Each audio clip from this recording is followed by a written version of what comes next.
Donker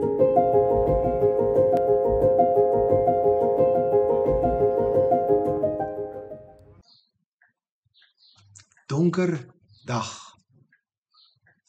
Die ganse leiding van ons Here van middernag af intensifiseer. Sy worsteling by Getsemane, die verraad, die geweld, die verloning, die verhore, die gespot, die kruisdra, die bittere kruisdood. Dit alles loop uit op Vrydagmiddag 12:00. Dan word dit nag. Donker nag. Terwyl die son op sy helderste skyn. Om 12:00 kom daar duisternis oor die hele land en dit het tot 3:00 geduur. Die son het opgehou om te skyn. Duisternis het verskeie betekenisse in die Bybel.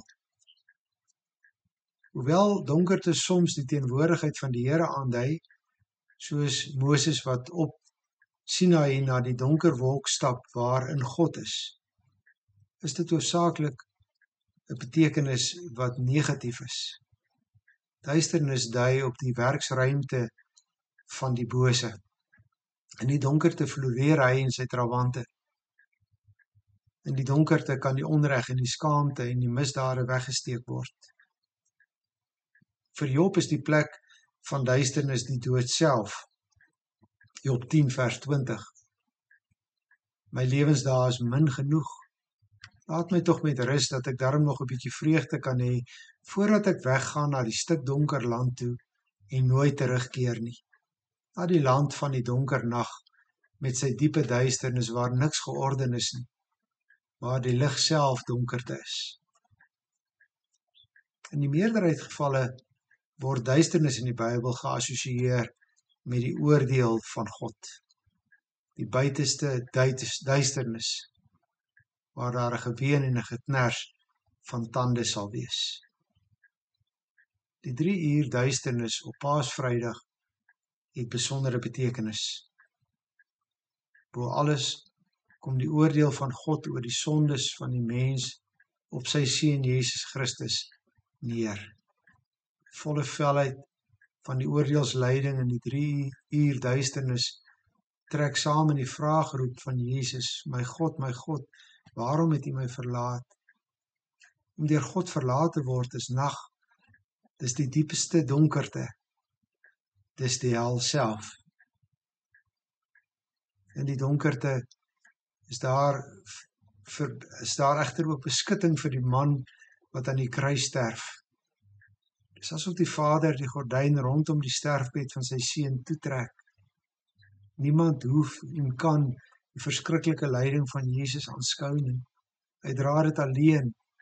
En wat in hierdie 3:00 gebeur, buite die uitroep van Jesus, is nie aan ons bekend nie. Mens oë en ore kan dit nie beleef of bevat of beskryf nie. Weggesteek agter die donker van die eensame lyding van Jesus met sy Vader plaas. Hier heeltemal alleen dra hy ons skuld, betaal hy vir ons sondes, oorwin hy die bose, koop hy ons vry met sy bloed. En dan is die donkerte verby. Alles in die Ou Testament het gewys na hierdie donker dag van God se oordeel. Dit moes nog kom. Dit moes deur Jesus in die duisternis gedra word. Maar dan is dit verby. Hierna sterf Jesus. En vir 3 dae is hy in 'n graf. Maar dan Sondagmôre, wanneer die dag breek, staan hy op uit die dood. Die lig breek deur. Die lig oorweldig die duisternis. Die nuwe tydperk, die naoordeel tydperk van God breek aan. Ons as gelowiges hoef nie meer in die vrees vir die donker, vir die oordeelsdag van die Here te leef nie. Ons kan nou voluit in die lig en uit die lig wat Jesus Christus gebring het leef. Voor ons is nie meer nag nie, maar helder dag. Laat ons dan, terwyl ons op die weerkoms van die Here wag, in die lig lewe. Luister hoe sê Paulus dit in 1 Tessalonisense 5 vers 4. Broers, julle leef nie in die duisternis nie. Die dag sal julle nie soos 'n dief oorval nie. Julle is tog almal mense van die lig, mense van die dag. Ons is nie van die nag of die duisternis nie. Laat ons dan nie slaap soos die ander nie. Laat ons wakker bly en nigter wees. Die wat slaap is van die nag. Die wat hulle dronk dink is van die nag. Maar ons wat van die dag is, moet nigter wees. Ons moet geloof en liefde as borsharnas dra en hoop op verlossing as helm. God het ons tog nie bestem om gestraf te word nie, maar om deur ons Here Jesus Christus verlos te wees. Hy het ter wille van ons gesterwe, sodat ons, of ons by sy koms nog lewe of reeds dood is, saam met hom kan lewe. Dis nag, nee, dis dag. Die lig het die duisternis deurbreek.